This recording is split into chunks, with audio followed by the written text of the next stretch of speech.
Ekonomi Indonesia sekarang ini emang lagi lucu-lucunya ya. Rupiahnya makin lemah, pertamaxnya makin naik, terus potongan pajak itu makin kerasa. Tapi gaji tuh segitu-gitu aja. Tapi jujur deh, siapa yang pernah kepikiran buat banting setir, resign, dan jadi full time content creator? Jadi content creator itu emang kelihatannya enak banget kan. Kerjanya fleksibel, bisa kerja di mana aja, terus dapat endorse barang-barang gratis. Sekalinya viral, itu penghasilannya bisa ngalahin gaji korporat yang tarafnya itu udah manajer, dan itu cuma dalam waktu 1 bulan doang. Tapi kalau lihat Indonesia yang unpredictable ini, menurut kalian masih worth it nggak tuh kalau misalkan kita banting setir jadi content creator?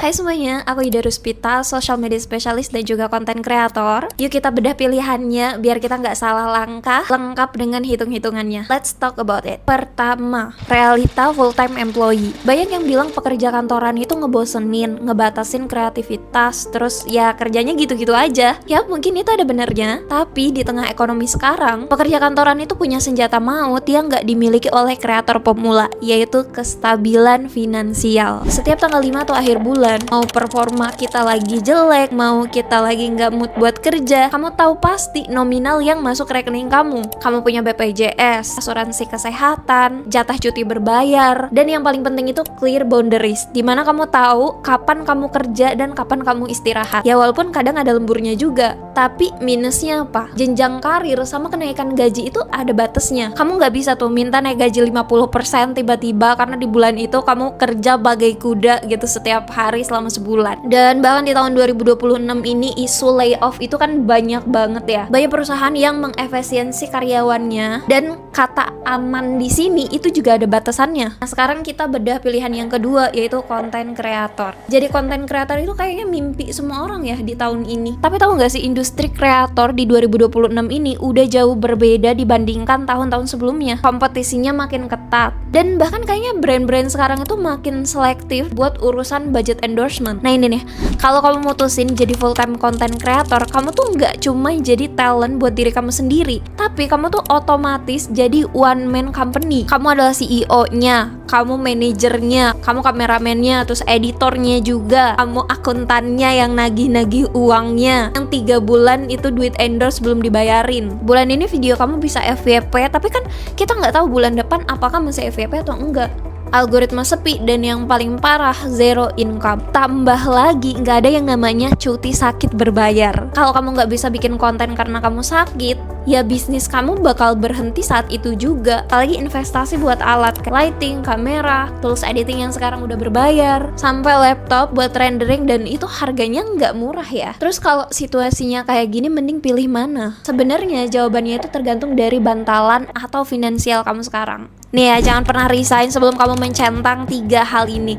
Yang pertama itu ada dana darurat 6-12 bulan, biar nanti ketika konten kamu lagi nggak naik banyak, atau mungkin penghasilan kamu lagi nggak stabil, buat nutupin bulan-bulan kalau lagi sepi endorse. Yang kedua, udah punya minimal 2 sumber income tambahan. Kalau bisa sih jangan cuma ngandelin endorsement ya. Kamu bisa nganggap endorsement itu bonus. Minimal kamu tuh harus punya beberapa sumber income tambahan, kayak misalkan affiliate marketing, digital produk, atau buka jasa consulting. Yang ketiga adalah kesiapan mental menghadapi sepi. Kamu tuh harus siap secara psikologis. Misalkan nanti 3 hari 3 malam kamu bikin konten, terus ternyata sepi, bahkan yang nonton cuma ratusan doang. Mental kamu tuh udah kuat menghadapi algoritma yang kadang kita nggak bisa prediksi. Makanya mending pikir-pikir lagi deh. Jadi kesimpulannya sebenarnya in this economy, mau kamu jadi full time content creator atau employee, yang paling penting itu kamu punya side hustle. Kamu bisa sisihin 1 atau 2 jam setelah kamu kerja atau di weekend untuk kamu bisa membangun aset digital kamu sebagai content creator. Nah ini nih, lompat dari pekerja kantoran ke full time content creator itu baru aman dan etis ketika gaji kamu sebagai content creator itu 6 bulan berturut-turut sama atau lebih dari gaji kamu sekarang sebagai pekerja kantoran. Nah posisi kamu sekarang kayak gimana nih?